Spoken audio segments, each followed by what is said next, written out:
Est-ce grave, voire dangereux de céder à toutes ces promotions XXL? Peut-on sombrer dans une fièvre acheteuse? Pour répondre à cette question, votre invité Julien, le professeur Michel Lejoyeux, il est chef du service de psychiatrie et d'addictologie à l'hôpital Bichat à Paris. Bonjour professeur. Bonjour. Merci d'être en ligne avec nous. On tenait à vous entendre car on est tous depuis quelques jours assaillis d'emails promotionnels, de publicités en tout genre promettant des rabais incroyables, à tel point qu'on peut ne plus y voir très clair et sombrer dans une folie dépensière. C'est grave, docteur ?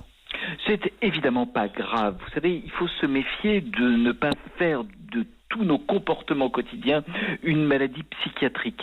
Il y a ce qu'on appelle les achats compulsifs. Les excès d'achat, c'est par définition des achats d'objets qui ne font pas plaisir, qui sont inutiles et qui sont au-dessus de nos possibilités financières.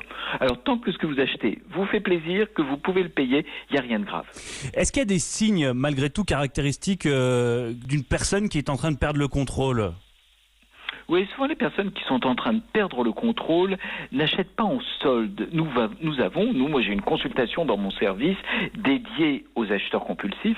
Par définition, ce sont des gens qui aiment dépenser. Vous savez, la logique du solde, elle est un peu différente. La logique du solde, c'est de vous faire croire que quand vous achetez, vous gagnez de l'argent et que quand vous n'achetez pas, quand vous passez à côté du rabais considérable qui est mis en avant, vous perdez de l'argent.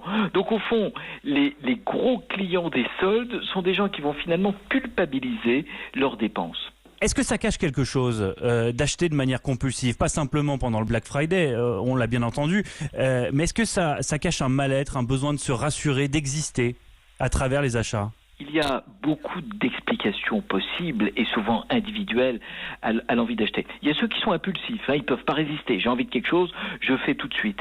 Il y a ceux chez lesquels ça pourrait ressembler à une sorte d'addiction, c'est-à-dire une perte de contrôle. De même que quand je commence à boire un verre, je finis la bouteille. Là, j'achète complètement. Et puis aussi, un certain nombre de personnes sont trop sensibles à la publicité, à l'idée avec un nouvel objet, je vais être différent et ma vie va s'améliorer. J'achète pas un objet, j'achète une sorte de psychothérapie sauvage. C'est un peu ce que ça peut cacher. Alors justement, la publicité, on en est totalement assailli. En ce moment, j'ai compté, hier, j'ai reçu pas moins de 38 mails promotionnels concernant le Black Friday. Quelle est la stratégie des marques pour nous faire acheter à tout va ? La stratégie des marques, c'est 2-3 choses. C'est de vous donner l'idée que ce que vous achetez, c'est plus qu'un objet. C'est une nouvelle vie, ce sont de nouvelles possibilités. La deuxième stratégie, c'est la peur du manque. Vous allez quand même pas rater quelque chose d'aussi exceptionnel qu'un Black Friday et vous allez le regretter. Et la troisième chose, c'est de faire de vous autre chose qu'un simple consommateur, mais l'acteur d'un événement exceptionnel. Vous voyez, tout est fait pour masquer ce qui est la base, c'est-à-dire une dimension commerciale qui va vous faire dépenser votre argent. Là, vous appartenez à un événement auquel ceux qui ne participent pas sont vraiment hors des choses importantes.